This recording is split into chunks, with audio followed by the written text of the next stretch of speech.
দারিদ্রতার সাথে লড়াই করে বলিউড সুপারস্টার সুনীল শেট্টির সম্পত্তির পরিমাণ দেখলে আপনিও অবাক হবেন।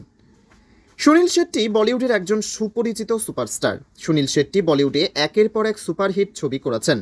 এই কারণেই আজও মানুষ তাকে এত পছন্দ করে। 90-এর দশকে সুনীল শেট্টির অভিষেক হয়েছিল বলিউডে। তার প্রথম ছবি 1992 সালে আসে, যার নাম ছিল বলওয়ান।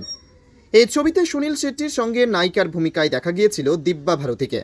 সুনীল শেট্টি তার প্রথম চলচ্চিত্রের জন্য সেরা নবাগত অভিনেতার পুরস্কার পান। এছাড়াও তিনি অনেক ছবি করেছেন, যেমন দিল জালে দিলওয়ালে, ধড়কন, হেরাফেরি, হেরাফেরি 1 এবং হেরাফেরি 2। আজ সুনীল শেট্টি নিজের প্রতিভার জেরে কোটি টাকার সম্পত্তির মালিক। আর এই কোটি টাকার সম্পদের মালিক সুনীল শেট্টি বলিউডকে অনেক সুপারহিট ছবি উপহার দিয়েছেন। সুনীল শেট্টি যখন বলিউডে পা রাখেন তখন তার থাকার জন্য নিজের বাড়িও ছিল না।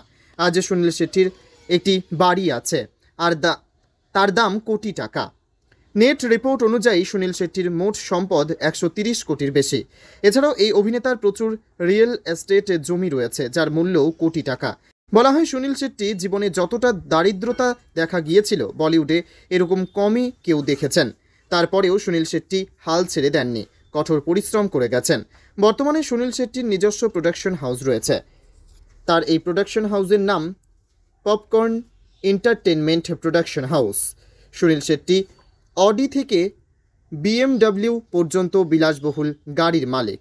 তার এরকম অনেক বিলাসবহুল গাড়ি রয়েছে যার দাম লক্ষাধিক কিংবা কোটি টাকা, যেমন BMW, মার্সিডিস, অ্যান্ডোভারের মতো অনেক দামি এবং বিলাসবহুল বাড়িও রয়েছে।